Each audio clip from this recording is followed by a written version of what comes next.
ఈయన కొండా శ్రీనివాసులు గారు ఈరోజు సిద్ధోటంలో మాట్లాడుతూ రాజంపేట మండలం కానీ, ఒంటిమిట మండలం కానీ, సిద్ధోటం మండలం కానీ, వీరపల్లె సుండుపల్లె మండలం కానీ ఆయనకేం తెలియదు, నాకే అంతా తెలుసు అని చెప్పి ఆయన ప్రస్తావిస్తున్నాడు. ఆయనకు తెలిసినోడైతే ఆయన ఇప్పుడు 2 సంవత్సరాల అధికారం వచ్చింది కదా, అధికారంలో 2 సంవత్సరాలు వచ్చినప్పుడు జగన్మోహన్ రాజు గారి వెంటే కదా ఆయన ఉండింది. నిన్న కాదంటే 1 నెల అవుతుంది. 1 నెల అయినప్పుడు ఆయన ఎందుకు అసలు మొదలు నేను క్లస్టర్ కో-ఇన్ఛార్జిగా ఆయనే ఉన్నాడు, మండల గ్రామ కమిటీ అధ్యక్షుడుగా ఉన్నాడు, అన్నీ ఆయనే ఉన్నాడు కదా. ఏది ఈ బెల్ట్ ఇప్పుడు ఆయన ఏం చెప్తాడు, గుండ్లూరు, శేషమాంబాపురం, మందపల్లె, పొలపత్తూరు, తొగిరిపేట, ఆకేపాడు, ఈ 6 పంచాయతీలు గ్రామ పంచాయతీలు అభివృద్ధి జరగలేదు, అసలు మొదలు ఓట్లే రాలేదన్నాడు. మరి నువ్వే కదా ఉండింది ఇక్కడ, నువ్వే కదా నువ్వు పోయిన గత ఎలక్షన్లో బాలసుబ్రహ్మణ్యం గారిని తొడుకొని వచ్చి ఇక్కడంతా తిప్పింది నువ్వే కదా, ఆయన దగ్గర ప్యాకేజీలు తీసుకునేది నువ్వే కదా, అసలు ప్యాకేజీలు అనే మాటకు అర్థం నువ్వే కదా, ఇంక వేరే వాళ్ళు ఎవరున్నారు. నువ్వు అసలు మొదలు మేడా మల్లికార్జున రెడ్డి దగ్గర మీరే ఉన్నారు, అమర్నాథ్ రెడ్డి దగ్గర మీరే ఉన్నారు, అందరి బాలసుబ్రహ్మణ్యం దగ్గర మీరే ఉన్నారు, మొదటి నుంచి చెంగల్నాయుడు గారి దగ్గర మీరే ఉన్నారు, అందరి దగ్గర మీరే ఉన్నారు కదా. మరి మీరు ఎందుకు నువ్వు ఎందుకు అభివృద్ధి చేయలేదు? ఈరోజు అసలు మొదలు పార్టీలో చిచ్చు పెడుతున్నారంటే పార్టీలో అసలు మొదలు మీరే. చంద్రబాబు నాయుడు గారు ఎన్నో ఆలోచించి ఇన్ఛార్జి పదవులు అనేది ఇస్తారు, ఏది మామూలుగా ఎక్కడైనా. ఆయన ఇన్ఛార్జి పదవి ఇచ్చిన వ్యక్తి మీదే నువ్వు ధ్వజమెత్తడం ఏమిటి? అసలు మొదలు నువ్వు ఏ ఉద్దేశంతో నువ్వు జగన్మోహన్ రాజు గారిని విమర్శిస్తున్నావు? నీకు అసలు మొదలు అర్హత, జగన్మోహన్ రాజును విమర్శించే అర్హత నీకు ఉందా? మొట్టమొదట ప్రశ్న. అర్హత ఉంటే నువ్వు 2021 ఎలక్షన్లో నువ్వు మీ మందపల్లిను ఇనామినేస్గా వైఎస్ఆర్సీపీకి ఎందుకు అప్పగిచ్చావు? నువ్వు సర్పంచ్ పదవిని ఎందుకు వాళ్ళకి ఇచ్చావు? ఎంపీటీసీ ఎందుకు ఇచ్చావు? నువ్వు మరి మేమందరం మేము ఓడిపోయినాం, మేము గెలిచినామని మేము చెప్పడం లేదు. శేషమామాపురం మేము ఓడిపోయినాం మేమేమో పోటీ పెట్టాం కదా, నువ్వు ఎందుకు పోటీ పెట్టలేదు? నువ్వు 40 లక్షల ప్యాకేజ్ ఎందుకు తీసుకొని అసలు మొదలు ఏజెంట్లు ఆకేపాడులో నిలబెడతానని ఆ రోజు బాలసుబ్రహ్మణ్యం గారి దగ్గర 40 లక్షలు తీసుకొని నువ్వు ఎందుకు మోసం చేసావు? మరి మళ్ళా ఆయన అడిగేటప్పటికి మళ్ళా నువ్వు 25 లక్షలు రిటర్న్ పేమెంట్ ఇచ్చావా లేదా? ఇవన్నీ ఎవరికి తెలియదు అనుకుంటున్నావు నువ్వు? అన్నీ మొత్తం నీకు తెలుసు. నువ్వు అన్నీ చేసి ఈ రోజు నీకేదో అన్యాయం జరిగిందని ఇవన్నీ ప్రశ్నించడం ఏమిటి? ఇదే మందపల్లిలో జగన్మోహన్ రాజు గారు వచ్చి యూరియా పంచారు, మీటింగ్ పెట్టారు కదా. నీకు అన్యాయం జరిగి మీ గ్రామానికి అన్యాయం జరిగి ఉంటే నువ్వు ఎందుకు ప్రశ్నించలేదు? ఆడికొచ్చి నువ్వు ఊర్లోనే ఉండవు కదా, నువ్వు ఊర్లో ఉండి ఎందుకు ప్రశ్నించలేదు?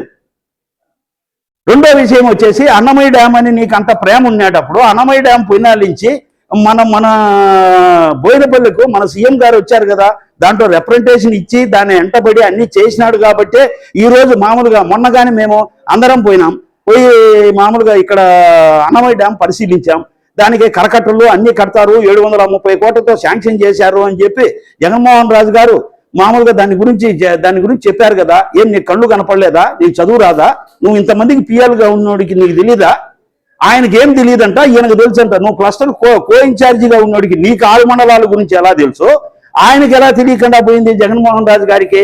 అంటే ఆయనకి ఏం తెలియకుండానే ఇచ్చేశారా పదవి? అన్ని నువ్వే ప్రశ్నించుకుంటే అయిపోతుందా? నీ ఊర్లోకి వచ్చినప్పుడు నువ్వు ప్రశ్నించలేవు, వేరే ఊర్లోకి వచ్చాడు కదా ఆయన, అప్పుడు నువ్వు ఎందుకు మాట్లాడవు ఆయనతో? నీకేదైనా సమస్యలు ఉన్నాయి, సమస్యలు వచ్చినప్పుడు మనకు మామూలుగా ఆయన మన అబ్జర్వర్ చిట్టిబాబు గారు వచ్చారు కదా, చిట్టిబాబు గారు వచ్చినప్పుడు ఆయన దగ్గరికి వచ్చి నీ కంప్లైంట్స్ ఏమిటి, ఏం చేస్తున్నావు నువ్వు అని చెప్పి అడగచ్చు కదా. నువ్వు ఏమీ అడగవు, ఊర్లో పోటీ పెట్టవు, ఏది పెట్టవు, పదవులన్నీ నీకే కావాలా? వేరే కార్యకర్తలు ఎవరు కార్యకర్తలు? వాళ్ళు ఎప్పుడు నీతో పాటు నీ సమకాలికులు, నువ్వు కేసుల్లో ఉన్నప్పుడు వాళ్ళ మీద కేసులు ఉన్నాయి, వాళ్ళు కూడా నీ ఎమ్మిడితే తిరిగిన నీ సహచరులే వాళ్ళేం అనుచరులు కాదు, నీ సహచరులే వాళ్ళు ఉన్నారు కదా, ఇప్పుడు ఈయనే ఉన్నారు కదా. అయినా నువ్వు నీ గ్రామ ప్రస్తావన చూసుకోపా, మా గ్రామాలన్నీ గురించి నీకేం ప్రస్తావన ఉండదే? మా గ్రామాలను ఎందుకు నువ్వు ప్రశ్నిస్తాడావు? నీకు ఏ హోదా ఉంది అసలు మొదలు మమ్మల్ని ప్రశ్నించడానికి? నీకు క్లస్టర్ కో-ఇన్ఛార్జి అని నువ్వు అంటున్నావు. నువ్వు ఉన్నడిగితే ఎన్ని కాళ్ళు పట్టుకొని తెచ్చుకున్నావో కో-ఇన్ఛార్జి ఇవన్నీ.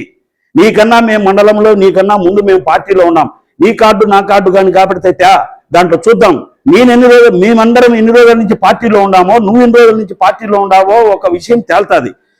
ఇవన్నీ వదిలేసి నువ్వు ఏదేదో మామూలుగా ఎక్కడెక్కడో నువ్వు సిద్ధోటంలో పెడితే ఏమవుతుంది, ఏడ పెడితే ఏమవుతుంది? మన జాతీయ పార్టీ అధ్యక్షులు వారు మనం ఎన్నో ఆలోచన చేసి, ఎన్నో కోణాల్లో ఆలోచన చేసి దాంట్లో మనకు ఇన్ఛార్జిగా శ్రీ చెమర్తి జగన్మోహన్ రాజు గారికి ఇచ్చారు. ఆయన ఇచ్చిన పదవిని నువ్వు అవహేళన చేయడం ఏంటి? నువ్వు ఎత్తే ధ్వజము ఈయన మీద కాదు, పార్టీ అధ్యక్షుడి పైనే నువ్వు అభియోగాలు చేసినట్టు లెక్క. కాబట్టి నిన్ను తక్షణం పార్టీ నుంచి సస్పెండ్ చేయవలసిందిగా మేము చిట్టిబాబు గారికి మేము లిఖితపూర్వకంగా మేము ఇచ్చున్నాము. ఆయన్ను కొండా శ్రీనివాసులు గారిని తెలుగుదేశం పార్టీ నుంచి తక్షణము ఆయన ప్రాథమిక సభ్యత్వము, ఆయన పదవిని తొలగించాలి. రెండోది వచ్చేసి ఇక్కడ మామూలుగా ఇక్కడ ప్రిన్సిప్ వేరు, రాజకీయాలు వేరు. ఆయన మాకు తెలుసు, ఆయన వచ్చేటప్పటికి మేము విమర్శించము, ఆయన లేనప్పుడు మేము మాట్లాడతామనే వాళ్ళు పార్టీలో చాలా మంది ఉన్నారు ఇక్కడ. కానీ అలా కాదు, పార్టీకి చెడ్డ పేరు తెచ్చే ఎంతటి వ్యక్తినైనా చంద్రబాబు క్షమించరు. కాబట్టి నువ్వు ఇవన్నీ మానుకొని నీ పని నువ్వు చేసుకుంటా ఉంటే ఇవన్నీ ఎవరు బయటికి రారు. కానీ ఇలాంటివన్నీ ఇంకా ఏం చేసినా కానీ ఎవరు సహించరు. ప్రజలు కాదు కార్యకర్తలు తిరుగుబాటు చేసి నీ మీదికి యుద్ధానికి వచ్చే పరిస్థితి నువ్వు కొని తెచ్చుకోవద్దు. కొండా శ్రీనివాసులు గారు, నువ్వు హితవుగా నీ పని హోదాగా నీ పని నువ్వు చేసుకో, నీ కాంట్రాక్ట్ చేసుకో. నువ్వు ఎలా సంపాదించుకునింది, ఏం సంపాదించుకునింది అందరికీ తెలుసు. ఈ పొద్దు నీకు 20 ఎకరాల పొలం ఎట్లా? అది నీకు మనపల్లి పొలంలోనే 10 ఎకరాలు ఉంది కదా, నువ్వు ఎందుకు అది రద్దు చేయలేదు? వాళ్ళు ఆ రోజు అందరికీ రద్దు చేశారు, నీ ఒక్కరితో ఎందుకు పెట్టున్నారు?